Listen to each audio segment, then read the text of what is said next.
Assalamualaikum warahmatullahi wabarakatuh. Di sini saya Dimas Fikri akan melanjutkan topik yang bertema seleksi sumber daya manusia dalam mata kuliah manajemen sumber daya manusia. Di sini pada materi seleksi sumber daya manusia itu ada seleksi dan faktor yang harus diperhitungkan.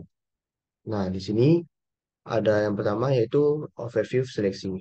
Pada proses pemilihan jumlah pelamar yang memenuhi syarat dengan ciri sebagai berikut. Yang pertama dilakukan setelah rekrutmen selesai dilaksanakan. Yang kedua, terdiri dari tetap untuk memutuskan pelamar mana yang akan diterima. Yang tiga, dimulai dari pelamar yang melamar kerja sampai dengan putusan penerimaan. Yang ketiga, pada yang kedua dari overview seleksi yaitu seleksi adalah pelaksanaan fungsi SDM yang mana nantinya di sini perusahaan mengetahui kinerja dari para SDM tersebut. Seleksi tidak hanya untuk penerimaan karyawan baru. Input dalam proses seleksi. Input yang penting dalam proses seleksi adalah sebagai berikut. Yang pertama adalah analisis pekerjaan. Di dalam analisis pekerjaan terdapat dua bagian. Yang pertama, deskripsi dan spesialisasi pekerjaan.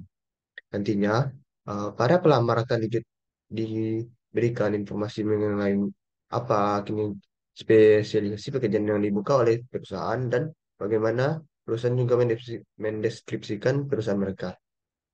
Selanjutnya yaitu standar kinerja yang dituntut oleh pekerjaan, yang mana karyawan harus uh, bisa memenuhi standar kinerja yang telah dibuat oleh perusahaan.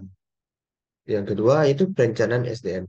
Dalam perencanaan SDM terdapat dua bagian. Yang pertama, identifikasi pekerjaan. Pelamar harus mengetahui pekerjaan apa yang telah dibuka oleh perusahaan tersebut. Nah, yang kedua dari perencanaan SDM tersebut yaitu identifikasi kebutuhan perusahaan. Pelamar juga harus mengetahui apa yang dibutuhkan perusahaan saat itu, supaya nantinya tidak terjadi salah paham antara pelamar dengan perusahaan. Yang selanjutnya, yang ketiga, yaitu recruitment, yang mana nantinya dikumpulkan para pelamar yang akan melamar pekerjaan dari yang telah dibuka oleh perusahaan tersebut. Selanjutnya, instrumen seleksi. Di sini instrumen yang dapat digunakan dalam seleksi diantaranya yang pertama, surat-surat rekomendasi dan formulir lamaran. Yang kedua, tes kemampuan dan potensi akademik. Di sini, tes kemampuan dan potensi akademik biasanya seperti tes penalaran dan sebagai macamnya. Tes kepribadian dan wawancara. Tes kepribadian ini mungkin masih sekitar kepribadian dan yang mana nantinya akan dilakukan oleh wawancara oleh perusahaan tersebut. Yang selanjutnya assessment center, drug test dan tes kejujuran. Drug test ini adalah apakah nantinya para pelamar terbebas dari narkoba, dan tes kejujuran di sini para pelamar dites kejujuran sebelum nantinya mengikuti seleksi selanjutnya. Terakhir, hard writing analysis. Eh, selanjutnya itu mungkin pertimbangan dalam seleksi. Dalam pertimbangan seleksi ini ada faktor yang penting untuk diperhatikan. Yang pertama, perusahaan dapat mencapai sasaran yang diinginkan oleh manajemen. Yang kedua, karyawan sering berpindah perusahaan dan karir. Yang ketiga, keefektifan sistem seleksi untuk memperoleh tenaga kerja yang berkomitmen. Dalam sistem seleksi diperlukan untuk menghindari risiko yang akan timbul bagi perusahaan.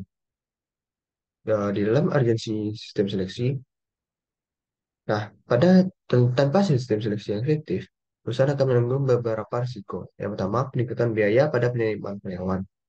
Nantinya, jika terjadi peningkatan biaya pada penerimaan karyawan, nantinya kerugian bisa didapatkan oleh perusahaan. Yang kedua, memperoleh karyawan dengan motivasi rendah. Karyawan dengan motivasi rendah akan memperburuk perusahaan tersebut. Yang ketiga, berdampak pada penurunan kualitas kerja. Dan di sini kualitas kinerja sangat berisiko bagi perusahaan karena jika kinerja dari para karyawan tidak bagus nanti maka akan berkurang nanti dari citra dari perusahaan tersebut. Selanjutnya, Manajer menjadi enggan dalam membimbing bawahan dan berinisiatif untuk maju perusahaan. Selanjutnya, manajemen terpaksa berkonsentrasi pada pengisian lowongan yang tidak diharapkan. Selanjutnya, seleksi adalah faktor lingkungan yang mempengaruhi proses seleksi. Di sini fungsi SDM seperti standar dan kompensasi.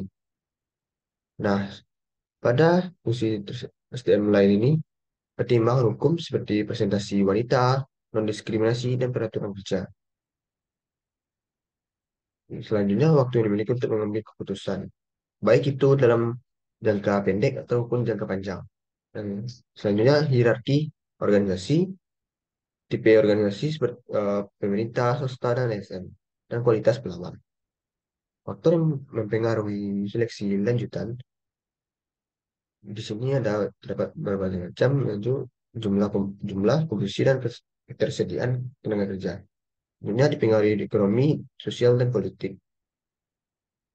Selanjutnya itu ada supply vs over supply tenaga kerja, unqualified versus qualified employee. Rasio seleksi di sini adalah pelamar yang diterima dibagi total pelamar. Nah, proses seleksi di sini menurut Mondi pada tahun 2008, mungkin dari pelamar direkrut sampai wawancara awal, lanjut ke, nah di dalam pelamar direkrut ini adalah lingkungan internal, wawancara awal masih lingkungan internal, review resume resume masih dalam lingkungan internal, tes lingkungan internal, wawancara lingkungan internal, cek latar belakang, seleksi, pemeriksaan fisik, individu pekerjaan. Nah, nantinya dari tahapan tersebut nantinya ada pelamar yang ditolak. Pada penjelasan pertama, wawancara awal itu mengeliminasi pelamar yang tidak memenuhi persyaratan, misalnya adalah situ elektro atau perusahaan meminta S1 dari teknik, dan jika pelamarnya berasal dari jurusan lain mungkin akan tereliminasi. Cara wawancara melalui telepon dengan direkam. Dan selanjutnya juga untuk memeriksa kebutuhan individu dengan posisi dan kelengkapan data. Selanjutnya, selain riwayat hidup, ringkasan tujuan karir, tugas pada pekerjaan tersebut. Penjelasan kedua, pada tes seleksi untuk memberikan kemampuan kinerja, identifikasi sikap, atau keahlian tertentu yang tidak terlihat pada waktu wawancara. Nah, jenis tes di sini, kognitif tes, kemampuan psikomotor, tes pengetahuan mengenai pekerjaan, tes kepribadian, dan tes kesehatan, dan terakhir analisa riset. Manajemen pada penjelasan lanjutan ketiga, wawancara kerja, percakapan yang lebih tercara, berikan informasi antara wawancara dan calon pekerja. Meneliti periksa hilang latar belakang. Referensi dari seseorang yang mendapat validasi informasi dan latar belakang pelamar. Pada keputusan seleksi biasanya dilakukan oleh supervisor dan atau manajer. Pada penjelasan 4, pemeriksa kesehatan dilakukan sebelum atau setelah pegawai diterima dengan untuk bidang pekerjaan atau peraturan tersebut. Biasanya pada pemeriksaan kesehatan ini eh, diperiksa seperti kesehatan dalam dan kesehatan luar. Nantinya aturan itu tergantung perusahaannya masing-masing. Proses pasca seleksi. Yang pertama, penempatan seleksi. Itu proses penempatan karyawan yang telah selesai proses rekrutmen dan seleksi pada jabatan yang telah ditentukan. Nantinya akan dibagi ke berbagai tempat, baik di kota A, kota B. Pembekalan atau indoctrination. Pada pembekalan tersebut, ada dua. Pembekalan ini dilakukan kepada karyawan yang baru menempati posisi barunya. Yang ketiga, pembekalan berkaitan dengan erat dengan kepelatihan. Baik, selanjutnya